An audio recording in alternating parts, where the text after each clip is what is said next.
What's the story, Morning Glory? What is the word, Hummingbird? Thank you so much for clicking on my channel and for joining me for this quick discussion, not even a review really, of 90 Day Fiancé, The Last Resort, Season 1, Episode 6, Last Kicks. I'm only going to talk about the stuff that I thought was remotely interesting because I think this show has been kind of going downhill for the past couple of episodes because I'm just not interested in these people's sex lives. I'm not interested in the Kama Sutra. I'm not interested in the sex toy. I'm not interested in none of that stuff. So it's been kind of a struggle to get through these past two episodes, but it got better towards the end of this week's episode. So the girls are having like a lingerie party or whatever the hell they're doing. I have no idea. They all got together, and Kalani made Angela and Liz make up because I don't even know what the hell their problem was, other than Angela felt the need to scream and yell in Liz's face for some reason when they were all out at the hot tub together that night. But okay, fine. Angela apologized. They hugged it out. They're back on good terms. Now the guys, they have gone out to a bar. It is Asuelu, Jovi, and Kelly. They're out at a bar because Ed is being hypnotized and taken back to his former life where he was a Smurf or something. So the boys are out at the bar, and of course Jovi has to bring up strippers and strip clubs because he wants to go to a strip club. Asuelo allegedly has never been to one, and so they want to take him out to one for the very first time in his life. So it's funny to me how Jovi immediately knew about a stripper that used to work in New Orleans, but now she's working in Key West in the area that they're at for this couples resort. And so he wants to take the boys out to the strip club that she works at. And so he contacts her on his phone. I'm assuming he got into her DMs. He's DMing her and I guess asking her what days she's going to be working. So they're not going to go that night. They're going to go on whatever night this girl is going to be working. And I'm just thinking to myself, Jovi, your stripper addiction is bad. When you can easily start DMing strippers to figure out what nights they're working, for you to know when to go see them, and you know how they used to work at one club in New Orleans, now they're working at another club in Key West. For you to be keeping tabs on these strippers, and it's probably through their social media. I'm not saying that he's, direct, like contacting them direct, like texting them directly. I'm pretty sure he follows a whole bunch of strippers on their social media, but I think his addiction to strippers is just really out of control now.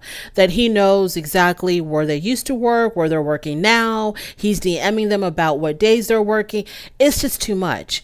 And some might say that he's got the most attractive wife on this franchise, but he would rather go spend time and money on women who don't look nearly as good as Yara. It just doesn't make any sense to me. I'm like just so blown away by why is he so addicted to going to these, strip clubs.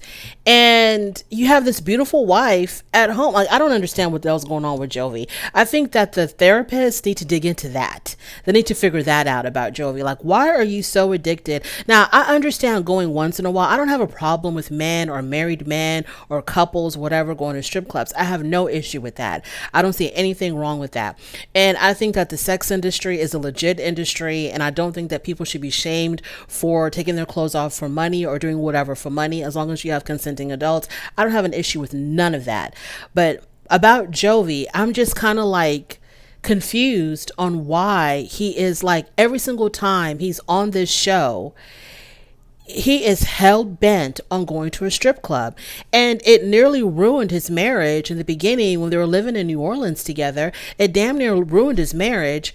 And he just doesn't really give a damn how Yara feels about it. I think if your spouse is having a problem with it, you might need to scale back.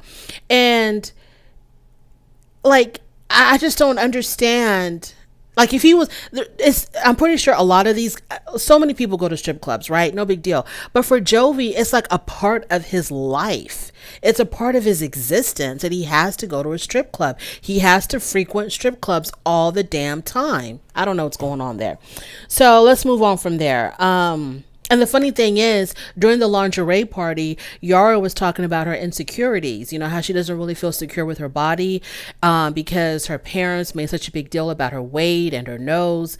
And she was kind of hesitant with trying on the lingerie, and because she just doesn't feel secure. But then you're married to a guy that wants to look at women who want to take their clothes off for money, and she herself has a lot of these insecurities. It's just bizarre. Kalani. So Kalani is with her sister, and she tells her sister that things with Oswello feel more like a friendship to her, like they're in the friend zone, and it doesn't feel romantic at all whatsoever because she keeps thinking about Oswello cheating. And when she thinks about Oswello cheating, I guess she automatically thinks about her other dude and how good her other dude makes her feel. So every single time Kalani talks about her and Oswello's relationship, it just solidifies that to me, it just solidifies for me that she's over Arsuelo and she's over this whole marriage. Ed, this was disgusting. So they're having breakfast and all the couples are together and they're sitting at, separate breakfast tables. And at his particular table, it's Ed and Angela, Kelly, and I think Arsuelo. And they're, of course, they're talking about sex and they're talking about tossing salad. Okay, if you know what I'm talking about, and they're talking about who's done it, who's had it done to them, etc. Unfortunately, we have to find out that Angela has had it done to her, but not by Michael because Michael isn't into that. Ed talks about how he's had it done to him as well, and he does it to others. And then he actually had to demonstrate with the flower how he does that particular act. And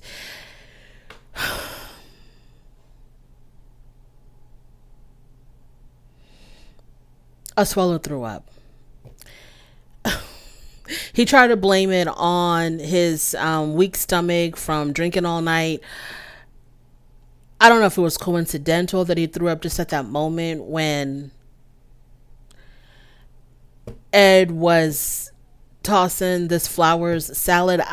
Y'all, the whole thing was bizarre.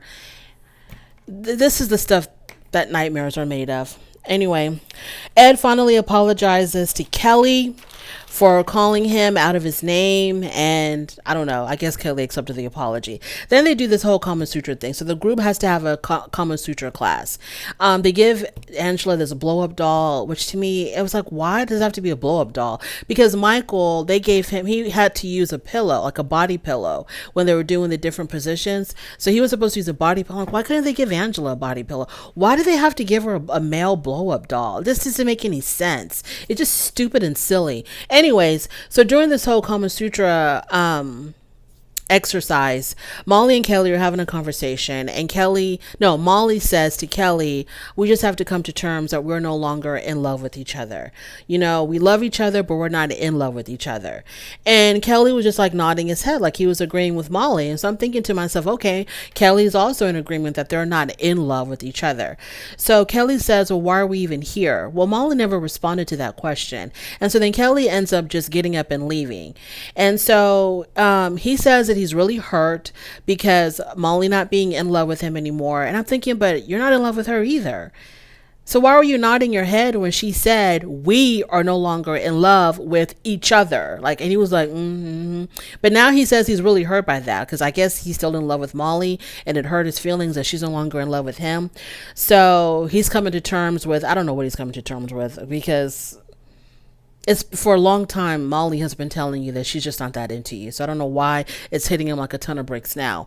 Kalani and Oswello, towards the end of the episode, they're speaking with a therapist and they're talking about, can Kalani ever move past the fact that Oswello cheated?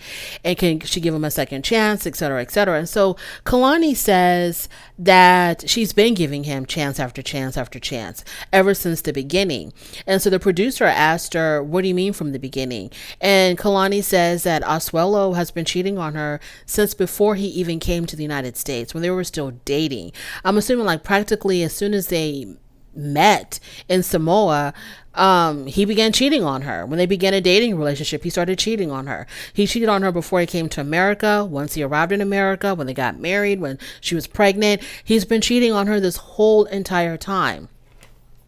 And so Kalani is just really fed up. And so she says that she stayed with him because she was pregnant. She stayed with them hoping that it was going to work out because she believed that they were meant to be and they were supposed to be together forever. Because when she met Oswello, she was a virgin. So she was really new to this whole relationship thing. I don't know what the hell's going on, but Kalani, you should have been gone. Girl, you should have been gone. Put this man out of his damn misery and get going to your new dude, because this don't make no damn sense. This man has been cheating on you since day one. You've given him chance after chance after chance. He never stopped cheating. What the hell are you doing? Now you have two kids involved in this situation. And I just don't understand why you didn't leave him before y'all even got married. Like, I don't get it. Like, I don't understand. But anyways, it is what it is. So she's done. So Kalani is done. She's done. And also they showed us a snippet of next week's episode, like a teaser, where Kalani says that her other dude is about to fly into Florida, into Key West, to come see her. That's fine. Because that's fine, girl, but you shouldn't have your dude come and see you while you're at a couples resort or a couples retreat getting therapy for your marriage. And I understand this retreat is not supposed to, like, it doesn't mean that they have to stay together. They're just trying to figure out what their options are and what direction to take their relationship, whether they're going to stay together or not. But still, it's just kind of weird that you would fly your dude out there, but you would allow him to come see you while you're going through all this couples therapy with Osuelu. I have no idea what the hell's going on. This show is absolutely bizarre. So yeah, he's been cheating on her since day one. She's been putting up with it. And I don't know what to say other than Kalani. I mean, Angela came with divorce papers. Out of everybody in this group, Kalani, you should have been the one coming up there with divorce papers, because I don't know why you're still with this man. Like, I don't know what to say. I don't get it. Thank you so much for joining me. I really do appreciate it. On your way out, please don't forget to rate the video if you like this content, subscribe to my channel, and I'll definitely talk to you later. Bye.